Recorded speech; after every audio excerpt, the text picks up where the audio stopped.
ये क्या है? ये एफिडेविट है जो 2022 में समाजवादी पार्टी ने इस जैसे 18,000 एफिडेविट चुनाव आयोग को दिए।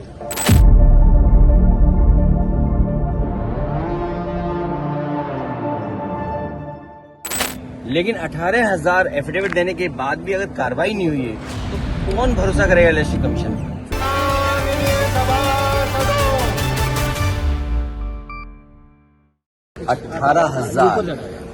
18,000 एफिडेविट दिए गए हैं, मेल किए गए हैं और हमें उम्मीद है कि इलेक्शन कमीशन उन अधिकारियों के खिलाफ कार्रवाई करेगा या सरकार को निर्देश करेगा कि उन पर कार्रवाई हो।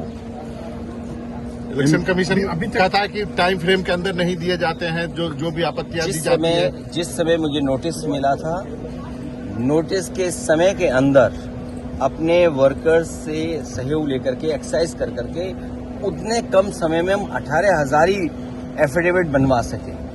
समय अगर हमारे पास और होता तो शायद एफिडेविट और मैं बना सकता था, लेकिन 18,000 एफिडेविट देने के बाद भी अगर कार्रवाई नहीं हुई है तो कौन भरोसा करेगा इलेक्शन कमीशन पर? और जो बाई इलेक्शन देखा हमने आपने, वो सामान्य चोरी नहीं थी, वो डकैती थी। आप कल्पना कर सकते हैं कि पुलिस वोट डालेगी, पुलिस प्राइवेट ड्रेस में जाकर के वोट डालेगी। कोई कल्पना कर सकता है इस बात को लेकर के? और किसी एक विधानसभा में जहां बड़े पैमाने पर हारे हों, वहां 77% वोट मिल जाए उनको।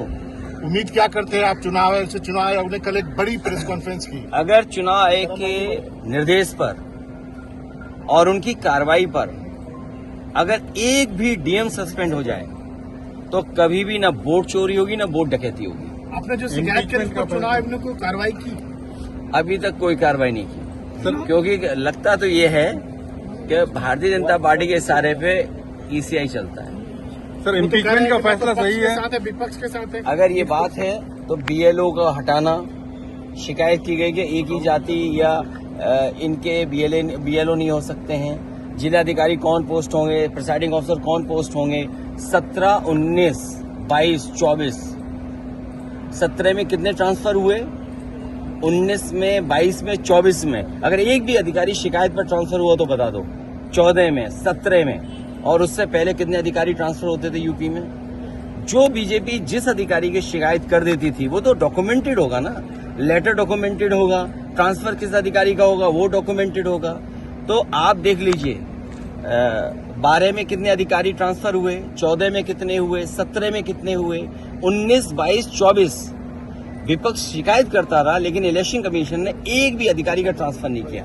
और 22 का जो अभी बाई इलेक्शन था वो तो ऐतिहासिक है, वो तो दुनिया को सीखना चाहिए कि डेमोक्रेसी कैसे चलती है। मैंने तो आपको भी निमंत्रण दिया था कि दिल्ली से पत्रकार आए और देखें यूपी में कितना निष्पक्ष चुनाव होता है। आप लोग आए नहीं, आप देख ही नहीं पाए निष्पक्ष चुनाव। मैं क्या कर सकता हूँ उसके लिए?